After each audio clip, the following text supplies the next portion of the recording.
बहन की शादी को 7 साल हो गए थे। मैं कभी उसके घर नहीं गया।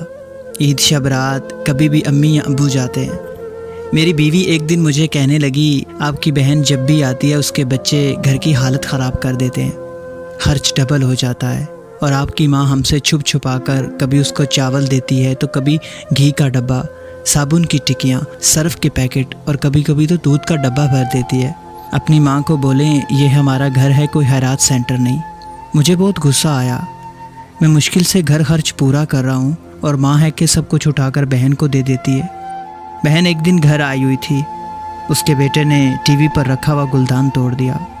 मैं माँ से गुस्से में कह रहा था कि माँ, बहन को बोलो यहाँ सिर्फ ईद या किसी खुशी के मौके पर आया करे, और वैसे भी उसके बच्चे घर का बहुत नुकसान करते हैं, और ये जो आप साबुन, सरफ, घी के डब्बे भर भर के देती हैं ना, इसको बंद करें। माँ चुप रही, लेकिन बहन ने सारी बातें सुन ली और बहन कुछ ना बोली। शाम के 5 बज रहे थे। अपने बच्चों को तैयार किया और कहने लगी, भाई मुझे बस अड्डे तक छोड़ाओ। मैंने झूठे मुँह कहा, रह लेती कुछ दिन और, लेकिन वो मुस्कुरा कर बोली, नहीं भाई, बच्चों के स्कूल की छुट्टियां ख़त्म हो गई हैं और मुझे जाना चाहिए। फिर जब हम दोनों भाइयों में ज़मीन का बंटवारा हो रहा था, मैंने साफ इनकार कर दिया कि भाई मैं बहन को ज़मीन में से हिस्सा नहीं दूंगा। बहन सामने बैठी थी, वो खामोश थी, कुछ न बोली। माँ ने कहा, बेटी का भी हक बनता है, लेकिन मैंने साफ इनकार कर दिया कि मैं बहन को हिस्सा नहीं दूंगा। मेरी बीवी भी बहन को बुरा भला कहने लगी और वो बेचारी खामोश थी। बड़ा भाई अलहदा हो गया कुछ वक्त के बाद, और मेरे बड़े बेटे को कैंसर हो गया। मेरे पास उसका इलाज करवाने के लिए पैसे नहीं थे। मैं बहुत परेशान था, कर्ज भी ले लिया था, भूख सर पर थी। मैं बहुत परेशान था, कमरे में अकेला बैठा था और रो रहा था अपने हालात पर। उसी वक्त वही बहन घर आ गई।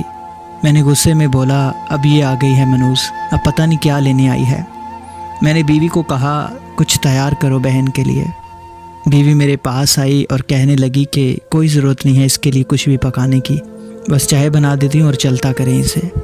फिर 1 घंटे बाद वह मेरे पास आई। भाई परेशान हो?